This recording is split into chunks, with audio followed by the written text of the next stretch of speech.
வெளிநாட்டுல இருந்து கார் இறக்குமதி பண்ணுவீங்க.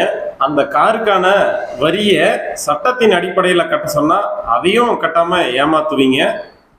சினிமாவிற்காக சம்பளம் வாங்கியதற்கான வரியை கட்ட சொன்னா அந்த வரி சட்டத்தையும் மதிக்காம கட்டாம ஏமாத்துவீங்க. நீதிமன்றம் கட்ட சொல்லி சொன்னதுக்கு அப்புறமும் இல்ல நாங்க கட்ட முடியாது அப்படின்னு சொல்லிட்டு நீதிமன்றத்தை அணுகுவீங்க. உங்களை பார்க்கறதுக்காக பல பேர் இறந்திருக்காங்க. அவர்களுக்கு தேவையான அடிப்படை வசதிகள் எதுவுமே செஞ்சு கொடுக்க மாட்டீங்க. அவர்களை நேர்லயும் போய் பார்க்க மாட்டீங்க. ஆனா உங்களோட படம் சிறப்பா ஓடணுன்றதுக்காக வெளிநாட்டுல ஒரு நிகழ்ச்சியை ஏற்பாடு பண்ணி அந்த நிகழ்ச்சிக்காக இங்கிருந்து நீங்க புறப்பட்டு போய் குத்தாட்டம் போட்டு உங்களுடைய ஆனந்தத்தையும் உங்களுடைய லாபத்தையும் பெருக்கிறதுக்காக மட்டும் இவ்வளவு மெனக்கெடுவீங்க. ஆனா உங்களுக்காக உயிர் நீத்தவங்களுக்கு எந்த ஒரு சிறப்பான ஏற்பாடுகளையும் செஞ்சு கொடுக்க மாட்டீங்க. இந்த மக்கள் உங்களை பார்க்க வரும்போது அவர்களுக்கான அடிப்படை தேவைகளை செஞ்சு கொடுக்க வேண்டியது உங்களோட கடமை. ஆனா அந்த மாதிரியான சட்டத்தையும் நீங்க மதிக்க மாட்டீங்க.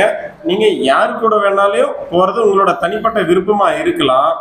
ஆனாலும் நம்முடைய சட்டத்தின் அடிப்படையில உங்களுக்காக ஒருத்தர் இருக்காங்க. சட்டத்தின் அடிப்படையில நீங்க மேரேஜ் பண்ணிருக்கீங்க. அந்த மேரேஜுக்கான உத்தரவாதத்தையும் அதற்கான ஒரு வழிமுறையும் நீங்க பின்பற்றாம உங்க விருப்பத்துக்கு நீங்க எது வேணாலும் செஞ்சுப்பீங்க. அதுலயும் நம்முடைய இந்திய சட்டத்தை மதிக்கவே மாட்டீங்க. அப்படின்ற போது நீங்க ஸ்ட்ரெயிட்டா முதல்வர் தான் ஆவீங்க.